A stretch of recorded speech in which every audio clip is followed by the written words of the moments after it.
whoever's can come on right now, and I'll try to do some more just chat ones because it's hard to read the details when I'm walking around. Uh, so it's easier to have some chats. There's some moderators now, so they'll be able to answer questions and chat in there um, in replace of me when I'm walking around. So I don't really know what to talk about. I can talk about different cemeteries or places I want to go. One of the places I want to go is actually a graveyard, or excuse me, um, it's a grave slab, a gravestone in the middle of a highway in Indiana. It's like a 2.5 hour drive one way. And then you have to find a way to get to the middle of the highway. So, hi, thank you.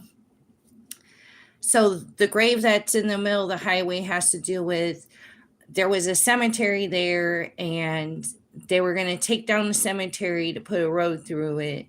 And that's where his grandmother was. So, hey. So, this guy had sat on the person's grave while they were doing construction, and he refused to get off. The police couldn't get him off. Nobody could get him off. He kept showing up or wouldn't leave. So they kept her grave there and just built around him. There's also, there was a doctor who, I know this is a touchy subject. There was a doctor who he did abortions. And the story is between Illinois and Indiana. So in Illinois, he did it. And in Indiana, he had an office that did it. But in his Illinois home, he had 1,500 infants buried from the abortions in his backyard. So then they looked at his office, found some more there. But anyway, they ended up burying all the babies in Indiana. And that is about 3 hours one way to get there. And in the cemetery, it's interesting because I don't think any other city would do this. But where all 1,500 babies are buried, there's this giant cross that's almost 2 stories high, and it has a red heart in the middle, and it says aborted babies. So it's a mass grave. I want to go there, but that's in Indiana. So there's 2 I mentioned so far there in Indiana. They also have a cemetery that has 30 bronze statues. And so I want to go there too. That's about an 1.5-hour drive. There's some places south of me that I want to go that I've been to already or that I haven't been to. I want to show everybody how to get to. There's an old Lithuanian cemetery, and you can't find it because there's a steep hill. There's a rich neighborhood on top. There's a steep hill with no entrance, and you have to know where it is. You have to park up in the neighborhood, walk down the hill, and you'll see like a wooded area with a little tiny chain. And that is the entrance to the cemetery. But they always direct you to the new one, which is down the street. So that has a mausoleum called the Massac Mausoleum for the Massac brothers. And they call them the Butcher Brothers because they were butchers. They also call the living brother, which he's not living. He died with them. The living brother is the stalker that they call the Hatchet Man because they say that he stalks people with a hatchet. What makes me interested in going to cemeteries? Well, I've always been interested in it, but 4 years ago, I started this channel doing something else. And then I realized that, one of the things I did was urbexing, which is exploring abandoned places. And I realized that that's very unsafe, especially if the weather's bad. or anything. Going alone is bad because there's drug addicts or homeless people. You just don't know who's in these buildings. I tried to go with a bunch of people that were from Indiana, but then that didn't work out. So I decided that I was going to do something different that I thought was beautiful anyway, and go to cemeteries. But then I started going to cemeteries,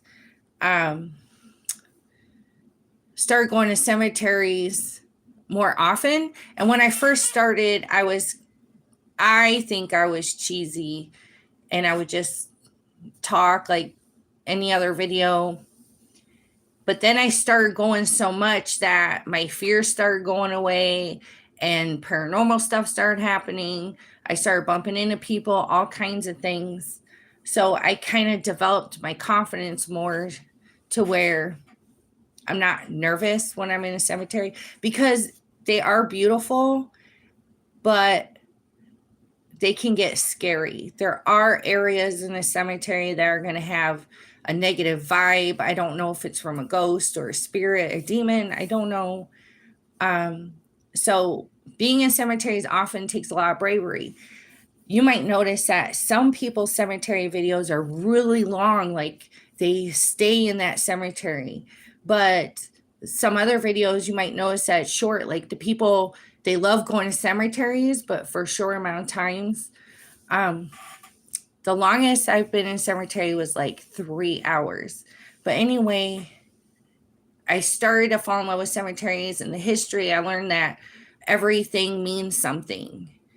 And then I realized that it's kind of like for Christmas, people do Christmas like competitions with the neighbors. And the same thing is going on in the cemetery. Is you'll notice like it might be one family, but they're all competing with each other for the memorials and what they're doing and trying to make them stand out. Or you'll notice that from across the cemetery, people are kind of competing with each other with similar things.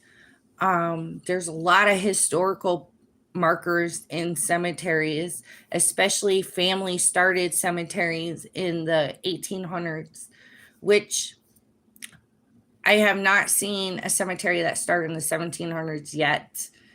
I'm in Illinois. But there's big history markers. People also make memorial displays like Jimi Hendrix did, or, it could be an actor, comedian that has made something for people to come visit. Something I had also seen at the Evergreen Cemetery in Morris, Illinois is someone had a resume on a grave slab about how they were official in all these different kinds of ways with the courts, and ended up being part of the appealing court. So people are always want somebody else to see it. And people kind of set it up to where they do want strangers to see it. So there's a lot of reasons to go. There's a lot of reasons to have this as a hobby. It's not as dangerous as urbexing. Like you said, it's too dangerous. It's fun. And I have a lot of cool urbexing videos, but I just call them abandoned. And if the weather's bad, you shouldn't even go in there, because you're going to slip, you're going to fall. Stuff does come falling. It's hard to breathe. It's hard to breathe in there anyway. And everywhere I was going when I was abandon hunting or urbexing, I risked getting arrested every single time. And there's a fine line between trespassing. Oh, thank you. God bless you too. So, I had to give that up. If I find something along the way that's safe, or I can take pictures of the outside, I will, because that's a passion. I also love sculpture parks and things like that. If there's anywhere somebody would want me to go, if it's in Illinois, let me know. So there are cemeteries I will not go to at all. There's parts of Chicago, and I'm not in Chicago, but they still consider where I'm at a suburb of Chicago. There's some on the south side, and yeah, the cemetery's fenced off, and it doesn't look like there's a lot of people walking, but a lot of places are. Thank you. Thank you.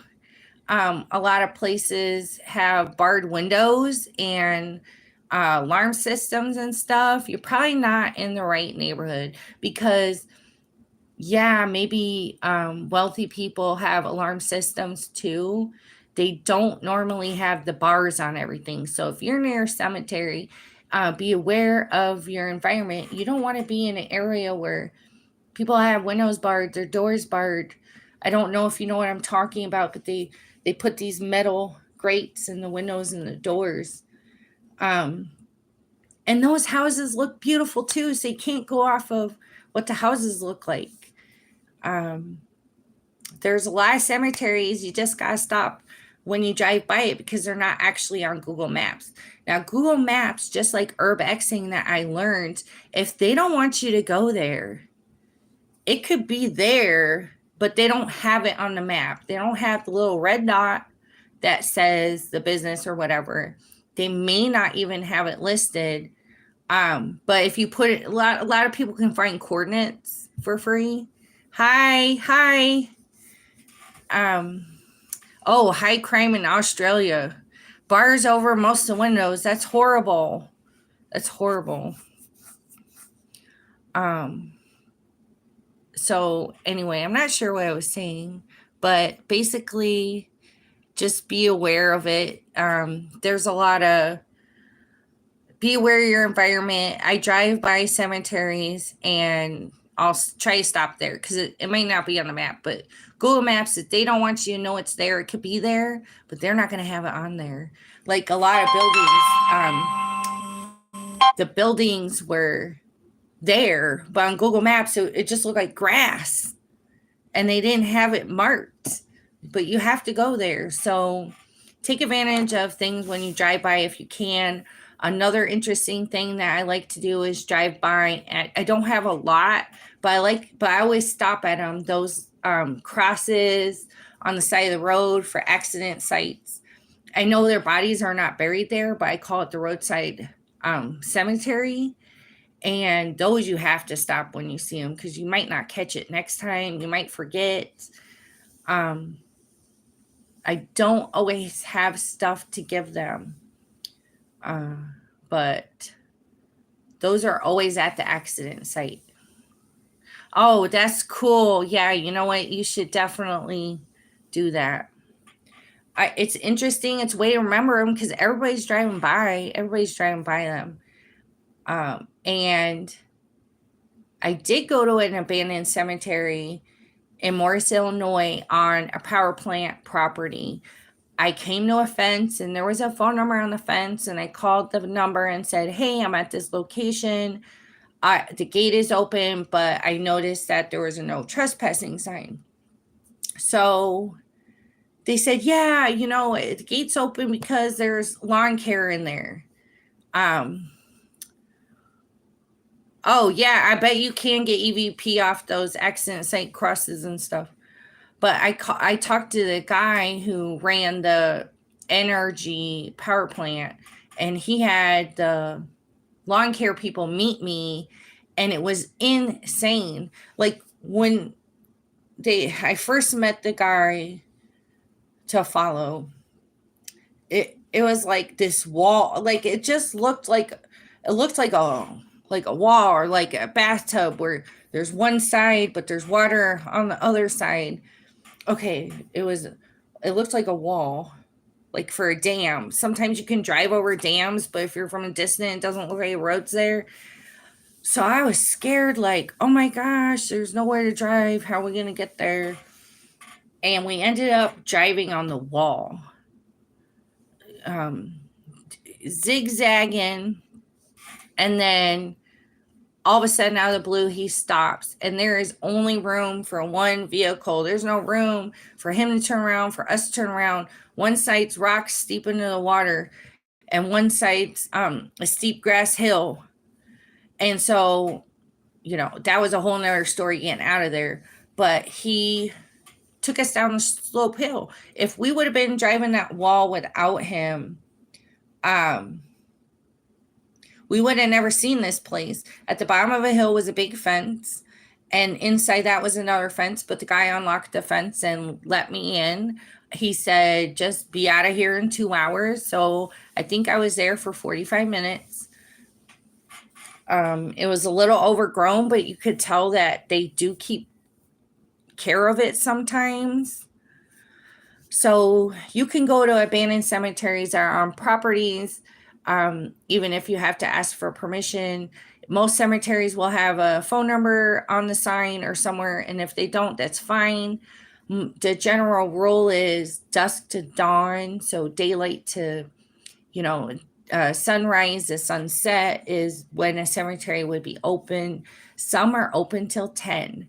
And there are ones open 24/7, 365 days a week, like Bachelor's Grove, where they claim that Al Capone would dump his bodies there because it was a cemetery, and next to the cemetery was a body of water. And supposedly there's a gangster car in there. But what happened to Bachelor's Grove is there was the body of water and the cemetery. And slowly, somehow, I don't understand, the cemetery started sinking into the water. So there's it's almost 200 graves under the water. You can't see, they're there. There's no way to put a underwater camera in there because it's too murky. It's too murky. But I was there. There's an infant grave. There's an infant grave right here that's big. And right behind the infant grave is a small grave that is the father. And this is an infant grave. It is famous. People go in there. They put gift cards. I'm sure they're used. Gift cards. They do leave money. They leave toys. They leave everything. So every time you see, if you go on Bachelor's Grove, if you go to Bachelor's Grove, I think it's called Mesopotamia or something. Just look up Bachelor's Grove on Google Maps. Bachelor's like a bachelor man. Bachelor's Grove on Google Maps, and sorry about this brain fart. For Illinois, USA.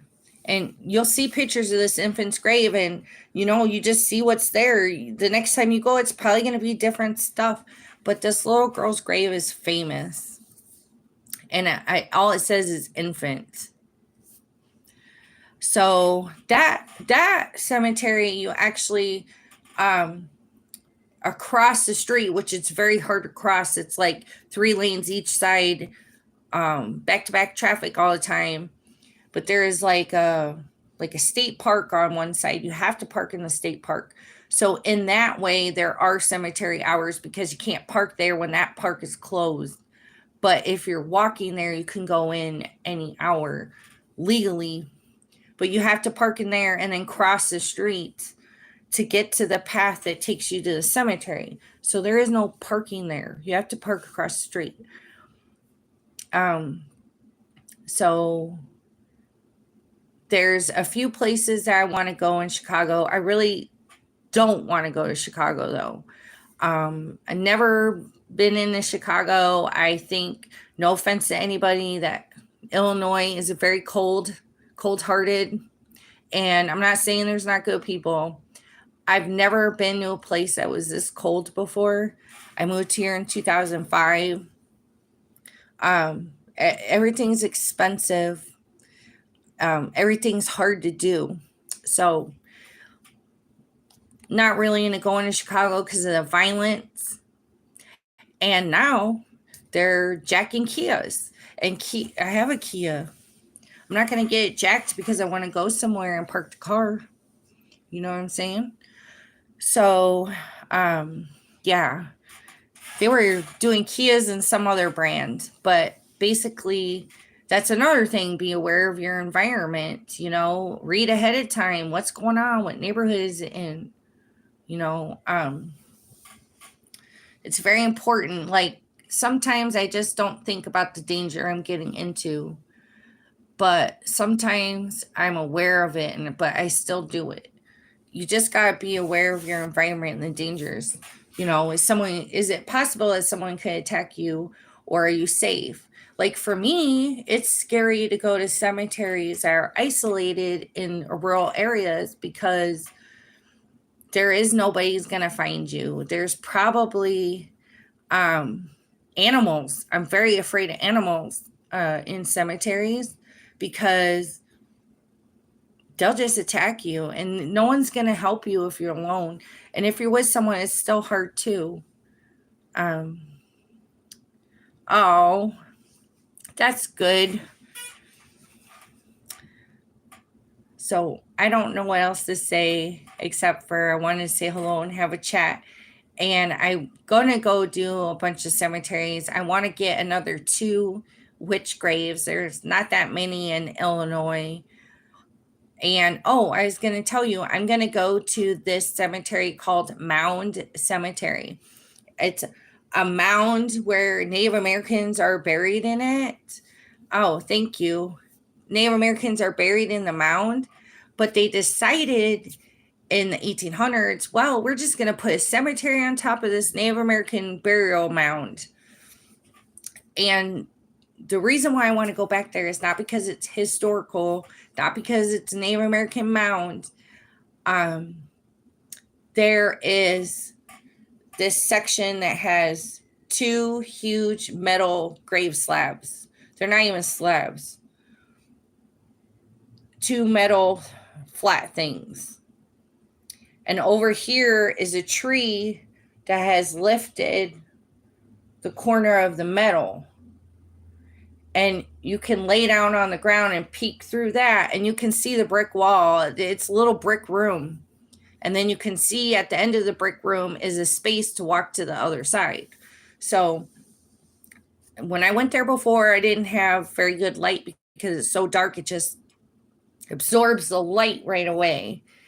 But I did see the brick wall and stuff. I just didn't get it on the camera right. I have some professional flashlights, but I need 24 AAAs. Oh yeah. I need 24 AAA batteries for all of them, or I need a mag light, which I don't have. I did ask someone if I could borrow one, but I think we just forgot about talking about it because he would always give me something to borrow if he had it. But I think we just got distracted talking about something else. But I need a good light. And I'm kicking myself in the butt. If you are a cemetery channel, check your video before you leave places sometimes. There was a cemetery channel that's been commenting on the channel called Gravestone something. I don't know. I think he's from Ireland, and he was making a comment that I said a mausoleum was smelly, and he said he's never smelt death in a mausoleum before. And I was like, you're right. I was like, this one did smell. That was real. I said, but I went to another mausoleum where there was hair, bones, and all kinds of things. Because it was broken, it didn't smell at all. And there was death there because I saw a skull with hair. It was like real dark red hair in a braid, in this thick braid, the way the women used to wear them back then. But I didn't smell in there, but I left him the link. But there was another mausoleum in the same cemetery that sometimes when they block a mausoleum, like this is the front of the mausoleum. And then maybe there's a hill or maybe there's not, there's a building. But this is the front of the mausoleum. Sometimes when they want to block it off, they collapse the front or they leave the front there, but they fill the dirt. So there's actually a hill covering the front of the mausoleum. And I was up there risking getting in trouble because there was less security around. And not that I was doing anything wrong. They saw me doing things there. But it would have looked weird that I was laying on a hill on the ground, peeking through a hole with a flashlight. It just looked bad. So I took that video, and then I had given this guy a link, and I did this video like 2 years ago. Come to find out, there was a hole that was like 3 foot by 2 foot open where I could have seen everything in there. But no, I was so tunnel vision on that little hole. So if I would have looked at my video before I left, I would have said, oh my gosh, there's a way for me just about to get in there. You know, it was big enough for me to crawl through. I wouldn't have done it because this mausoleum was very tall. I believe it looked like it was 8 people high, and it looked something like 24 across. I know that's crazy. So also, don't get ahead of yourself, because 4 years ago, I used to take videos and I'd have like 1,000 pictures in one day. I'd have like 3-4 long videos. And I did so much that I couldn't remember what cemetery these people were at. I couldn't remember it. Then I didn't want to post them because I didn't know where these people were buried, because I took too much and didn't organize it. And then double save your stuff for sure, 100%. And also, don't be shy to go to the same location many times. There's nothing wrong with that. You don't have to put pressure on yourself to go to 20 different places. Also, bluegrass, I forgot to tell you, I lost 5 hours at SLS. So I'm going to go back to Lisbon Cemetery, and there's these 2 gravestones that look like beds, and they're from the 1800s. I got an SLS there. The girl is not in the front. She's in the back. But I gave her coins and a teddy bear, or I think it was a teddy bear, or it might have been a puppy. And you could see her playing with it. Well, not the hands, but you could see she went from where she was to closer to where that was. So there was movement, which tells me that somebody's intelligent and they can participate or interact with you. I've begged a child many times to go to heaven, to go somewhere else. But I see the child every time I go there. Excuse me. Diagonally in the middle section, there are 3 people next to the same 3 graves every time. So I just go over there and I'm getting SLS, you know, and they're intelligent too, because I had a video, I believe it's posted on this channel. It's posted. I was like, wave your arm like this. And then the person went from doing whatever to waving their arm like this. So they are very intelligent. But just gives me a reason to go get more SLS. Also, Aux Sable Cemetery is one of the top 10 most haunted cemeteries in Illinois, and there is some SLS in there. Not that much, but their SLSs follow you. So they're not just hanging out. Yeah, I know. You're right. They're not just hanging out at one spot like the other SLSs. These will follow you. So I don't understand why some spirits can trigger that joint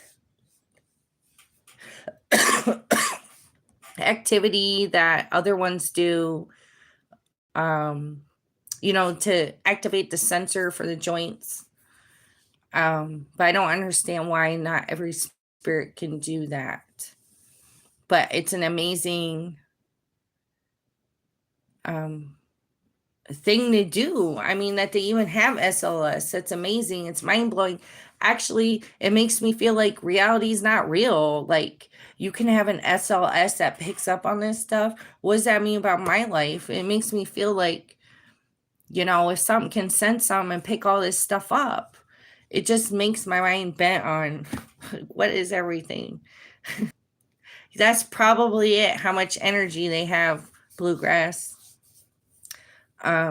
So My EVP program's not the best. What it is stored sentences, stored phrases, stored words, stored voices, and different laughs. So, for example, you might have an EVP where it's live.